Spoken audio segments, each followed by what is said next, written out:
Hello, I'm Kurma and welcome. In this series, we're going to show you how to cook a wide variety of international vegetarian cuisine from over 30 countries. And in this edition, we're going to show you how to prepare an East meets West lunch, consisting of savoury Cantonese fried rice, tofu steaks, and green split pea dal with spinach and coconut milk. So, let's begin. I thought I'd start today by showing you how to prepare Cantonese-style fried rice. I picked up this recipe in China a few years back. I vegetarianized the recipe, and here it is in all its splendour. Special care is taken in this recipe to the shape and size of your vegetables. It's a very tantalising looking dish, especially when the vegetables are all cut up in these lovely julienne pieces. Let me show you the ingredients here for this very colourful and very popular dish. Here's some lovely rich golden coloured Chinese sesame oil, 4 tablespoons Chinese sesame oil, a teaspoon of minced fresh ginger, half a teaspoon of yellow asafoetida powder, my addition to this recipe. We've got a small carrot that's been cut julienne style, a quarter of a cup of finely slivered celery, a quarter of a cup of finely slivered cabbage. We've got some lovely cucumber here that hasn't been peeled. There's a quarter of a cup of it that's been cut into matchstick pieces, 2 tablespoons of sliced red pepper, a quarter of a cup of cooked green peas, and we've got a quarter of a cup of mung bean shoots. And on our other platter over here, we have some little cubes of firm tofu, a quarter of a cup, 3 tablespoons of soy sauce, 2 teaspoons of Chinese chili oil, a teaspoon of salt, a quarter of a teaspoon of freshly cracked black pepper, and here in the centre we have some rice. This was 2 cups of rice. I cooked it yesterday and it was placed in the fridge overnight. It's very important for your fried rice that your rice is pre-cooked and chilled. And for this rice I used Thai rice, which is a very, very nice glutinous long grain rice with a nice flavour, Thai jasmine rice. You can use your favourite long grain rice for this dish, but it does have to be cooked the day before. Let me show you some of the advantages of a Chinese chopper here. This is a very invaluable tool in the kitchen for slicing your vegetables. I'll show you how easy it is to cut a piece of cabbage, for instance, this method. Look closely here. You can slice a little strip off here, and all these little pieces are already julienned. Very nice little utensil indeed. And of course you can chop very fast, all sorts of different ways with this, and they're very inexpensive. I cut up all my vegetables today with our Chinese chopper. Very versatile indeed. So the first thing I'm going to do is take a wok over here to our wok. Take a wok on the wild side here. This wok actually has been heating up for quite a while over our flame. It's radiating a whole cloud of heat. This is very important to have a hot wok for your wok fried rice. In fact, if you can get a hold of a wok ring, and if you happen to have a wok burner sitting in your kitchen, all the better. I have one in the restaurant, a big flame that comes out this high. That's ideal. Most ladies wouldn't have them in their kitchen, but anything hot enough to heat up a wok is required. First thing I'm going to do is pop a little lovely nutty flavoured sesame oil into our wok and start frying up a few things. So come close and watch. Like so. Oh, that's a hot wok. In goes the ginger. Our yellow asafoetida powder. Carrots.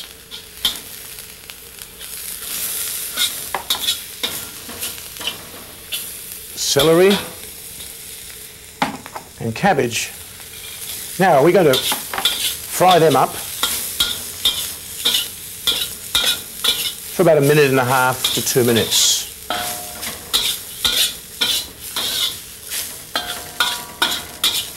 Wonderful aroma here. Okay, well this is looking good, don't you think? I think it's time to press on with our other ingredients, starting with our cucumber and our red pepper, and our green peas, and our bean shoots.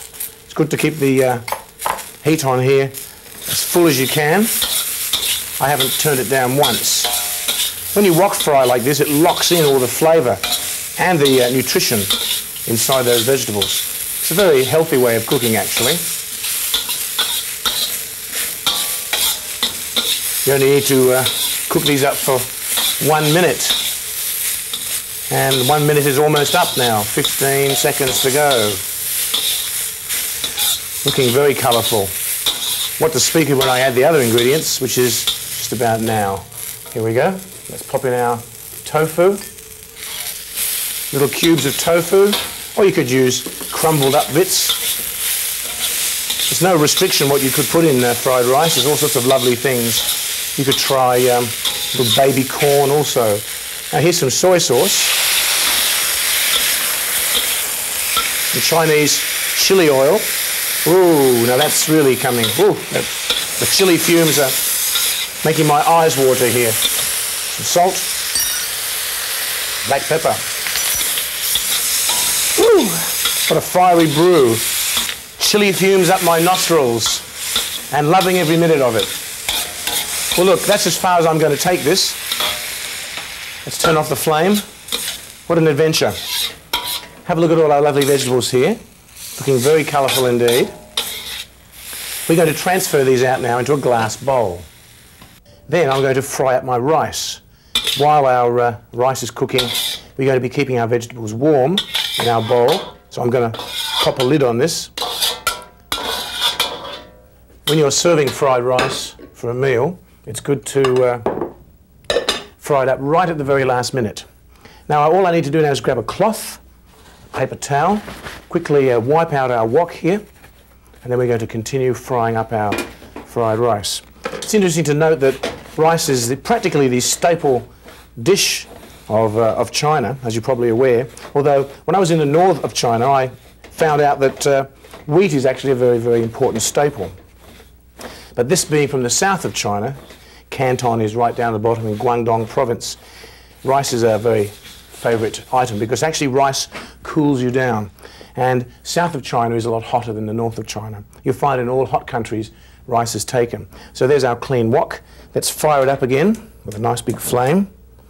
And let's fry up our rice by first of all adding our sesame oil to our wok. There we go. Sesame oil and our rice.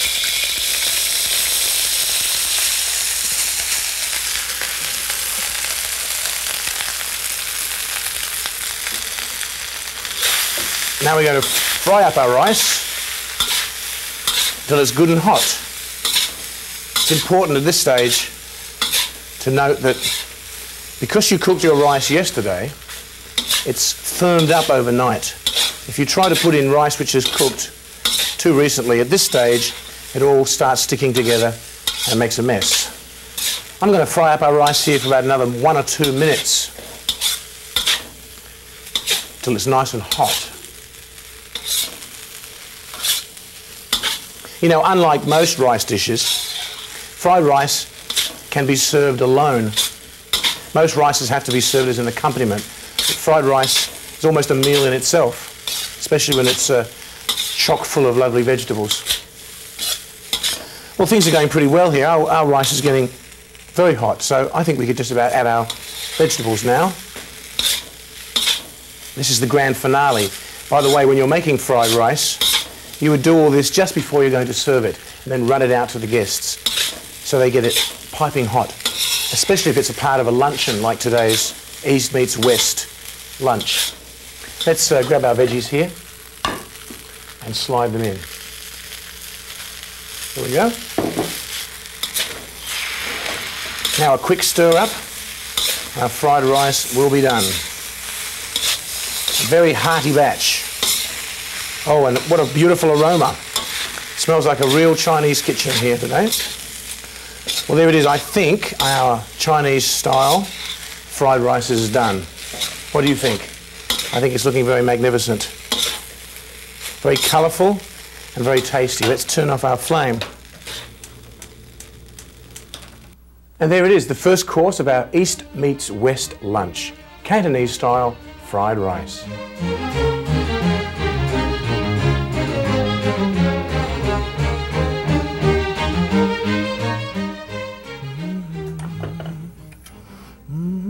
I'm going to show you now how to make a mouth-watering batch of succulent tofu steaks.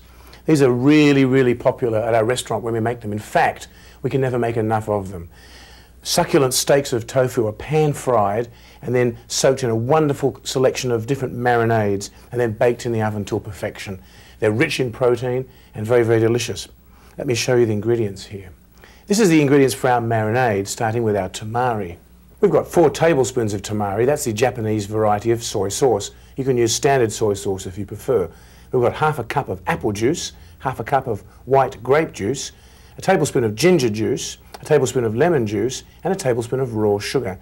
And over here on this platter, we have 2 tablespoons of corn oil, a quarter of a teaspoon of yellow asafoetida powder, and 2 big chunks of tofu here. There's 1 pound, 450 grams of very, very firm tofu.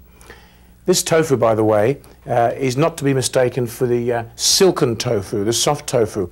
That doesn't hold up to the pan frying. This variety is being pressed. Sometimes it's known as dried bean curd. It's not actually dry, but it's a lot drier than the slimy variety, if I could use that term. So what we're going to do now is to cut our steaks to the right size. That's quite an easy process. Simply have to line up your knife like this and go like that. Especially if you have pieces of tofu this size, they're ready for action. Sometimes you buy tofu in different sizes. When you do shop for your tofu, find out something which can be cut in such a configuration. This quantity of tofu then makes 4 steaks. So the first thing we're going to do here is to take our corn oil and our asafoetida, maybe we'll take the whole platter, over to our pan, and we're going to heat up the pan and pan fry our little steaks of tofu. Nice flame underneath a good heavy pan. Let's pop in our oil, shall we? And we'll let that heat up for a few seconds. It's good to have it nice and hot. Let's bring in our tofu ready for action here. Now the asafoetida for this recipe is something which I've found to be very, very effective. Asafoetida is like a onion garlic substitute, and it seems to lend itself wonderfully to our tofu steaks here. Gives them a wonderful flavour. So let's pop in our asafoetida at this point, shall we? In we go, asafoetida. Let's pop in our tofu steaks now, shall we? 4 sizzling steaks of tofu.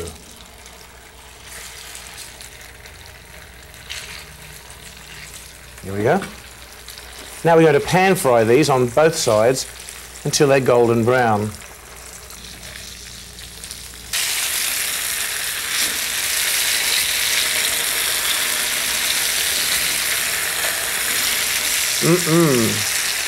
Let me continue on here. While I'm frying my tofu, I think I'll mix up our dressing ingredients. By the way, this is smelling absolutely divine.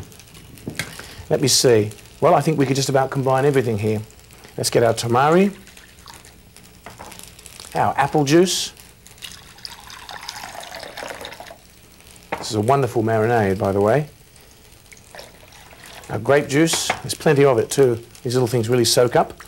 Ginger juice, lemon juice, and a little bit of raw sugar. This is so popular when we serve it.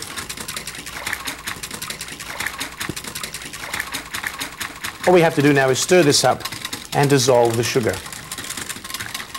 Like so. Pretty straightforward. It's interesting that I've included this in our East meets West dinner because this is a very Asian flavoured tofu preparation. Let's have a look at our tofu steaks here. They're looking quite wonderful. Notice how they're golden brown on this side. Let's have a look underneath. Yes, they're ready to go on the other side. What do you think? They're looking great on both sides. Very nice indeed. I think we'll remove these from the pan now. I've turned the flame off. What I'm going to do is pour these tofu steaks, as well as the oil that's in them, into our baking vessel here. What I might do is spoon them in and pour the oil on top of them.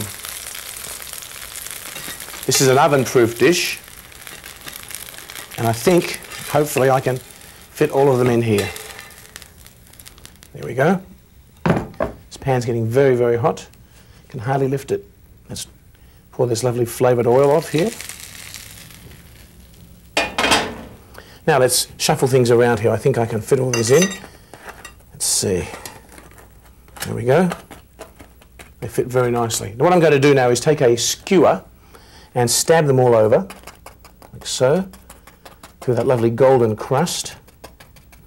And then I'm going to pour on the marinade. There we go. Peppered full of holes. Now when we pour our marinade on, all those lovely flavours will soak in. That's what a marinade is all about. Soaking something so the delicious flavours can pervade it. So what I'm going to do now is to pour our marinade on the tofu steaks and leave it there for some time. Let's pour this on top. This delicious brew. Still a little bit of sugar left in the bottom here. Let's not waste it. Sort of a semi-sweet and sour sauce here with a lovely oriental flavour. Now I'm going to leave our tofu steaks marinating here for 2 hours. Now this is important so that lovely fragrance is soaked right into the tofu. So I'll see you soon. Don't go away. Just admiring our succulent tofu steaks here. Amazing how much marinade they can actually soak up. Oh, and I forgot to tell you before, tofu contains no cholesterol and hardly any traces of saturated fat. They're really something wonderful for today's health-conscious persons. Now what we have to do, now our tofu has become succulent and soaked up, we have to finally bake it in the oven for about 20 minutes on a very, very high heat to completely finish them off. What a beautiful batch of tofu steaks. Look at that, isn't that just incredible? Okay, let's take a couple of these now as a serving suggestion. These two look good. Here's one. Here's another. Oh, look at that. And a dash of lovely marinade, which is thickened somewhat in the oven. And we have a beautiful dish. And there we have it, another fabulous course in our East meets West lunch. A delicious batch of tofu steaks.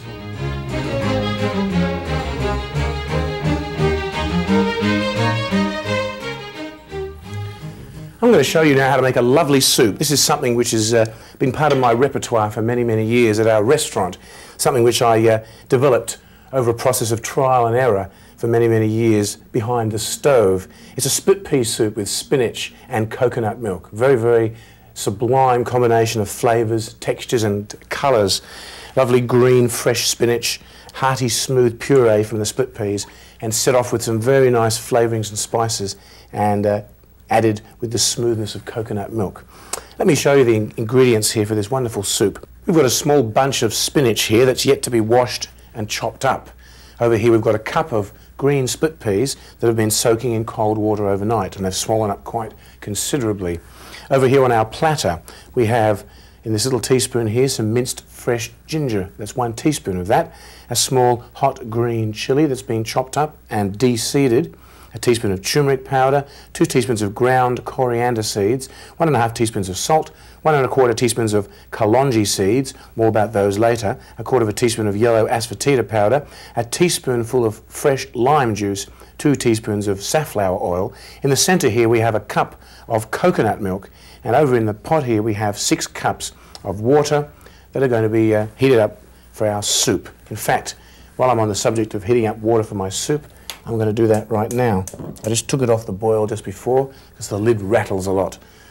Now, as I was mentioning before, our split peas, here they are. These are especially popular in this soup because they cook down to a lovely green, smooth puree. Very attractive coloured soup, and as I said, enhanced by these different spices.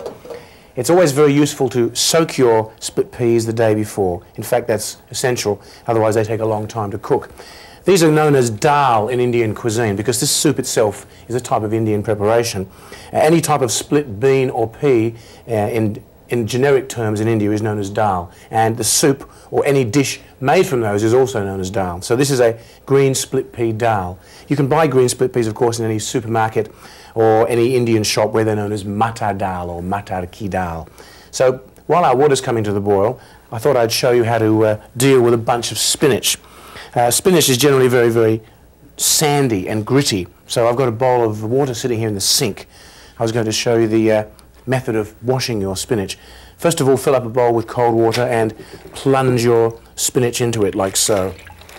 There's different ways of doing it. I like to wash all my leaves while the stalk's still on. That means I can hold on to the stalks and easily fish out my spinach leaves, or whatever the vegetarian equivalent of fishing out is. I can veg them out. Just dunk them up and down a few times.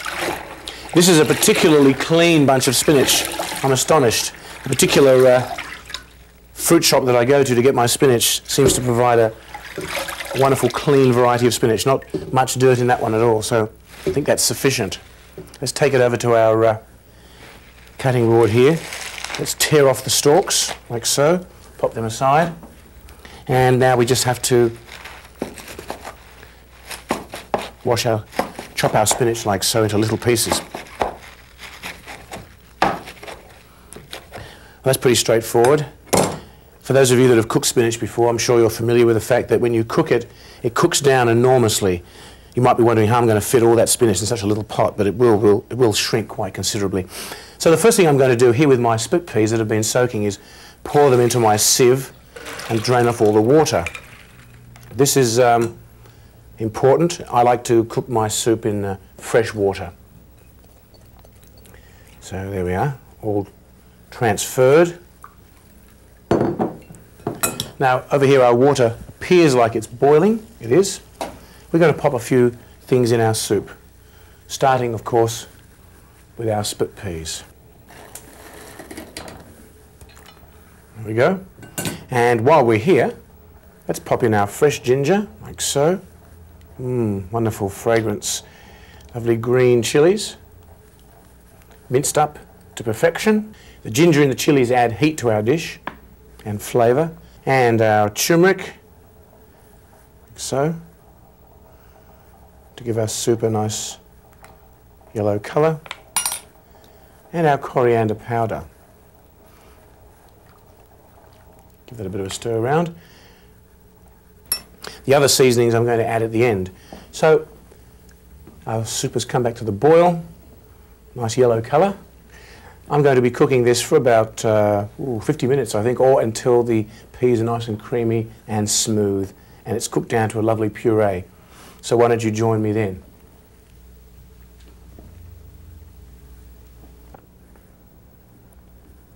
Well, here we are after about 1 hour and our split peas have cooked down to a wonderful creamy consistency, thick and rich and creamy. Now we're going to add our spinach and then our final seasoning. You know, nutritionists suggest that to get your optimum nutritional value from dal, you need to combine it with some sort of grain, like wheat or rice. And by nature's arrangement, that's quite easy because dal goes wonderfully with either bread or rice. Not only that, but the protein availability from the dal increases by up to 40%. So there's all our spinach nicely fitting into our pot for all you doubting Thomases who thought it wouldn't fit. In fact, it's all shrunk down, amazingly how it melts away. Just see, it's melted in there completely. I'm going to let that simmer for a minute or two now, and I'm going to prepare my final zesty seasoning. Before I add my final seasoning, though, I'm going to add my coconut milk and my salt. Here we go. Lovely rich coconut milk. This is not the liquid from inside the coconut, but it's actually the puree taken from the fresh coconut flesh inside immature coconuts. Notice how I don't cook down my spinach very far, just a little bit, so it's blanched somewhat. It still has that lovely chewy spinach texture and a lovely green colour. Let's put our salt in at this point in time. Now we're going to prepare our final zesty seasoning, which in Hindi is known as a chaunk. This is an age-old method of seasoning soups. The system is that one heats up a little oil in a pan and then fries some of the whole spice seeds. This aids in the digestibility of the soup and the spices, and it adds a very, very wonderful flavour. So what we have to do now is to heat up our oil in our pan till it gets quite warm. Then we're going to fry up our kalonji seeds. A word about kalonji seeds. They're these little teardrop-shaped jet black seeds. They're sometimes known as onion seeds, although they have no relation to the onion plant. They're known as Nigella sativa, reminiscent of oregano. So our oil is nice and warm now. We're going to toss in our kalonji seeds and saute them until they crackle a little bit, and then we're going to pop in our yellow asafoetida powder for a few seconds. Then the whole lot, the oil and the spices, are going to go into the soup, and that's the end. In go our kalonji seeds into the black hole. Beautiful aroma there, herbal aroma. And talking about aromas, here's the wonderful aroma of yellow asafoetida powder. Beautiful oniony sort of aroma. Now stir it up a little bit. Get those flavours erupting into the oil. Now here it comes, the famous chonk.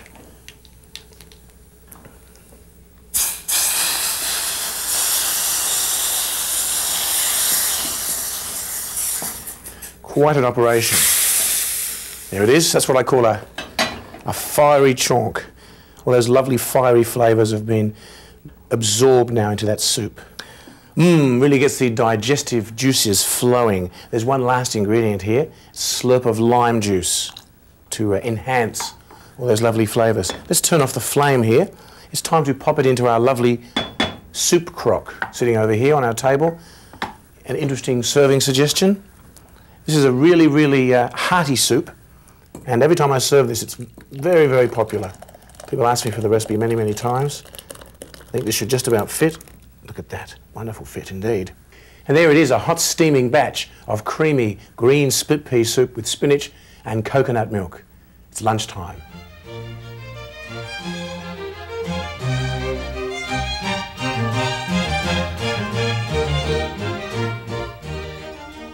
Well, that's it for this edition of Cooking with Kurma. I do hope you'll enjoy preparing these dishes as much as I've enjoyed sharing them with you. Happy and healthy eating.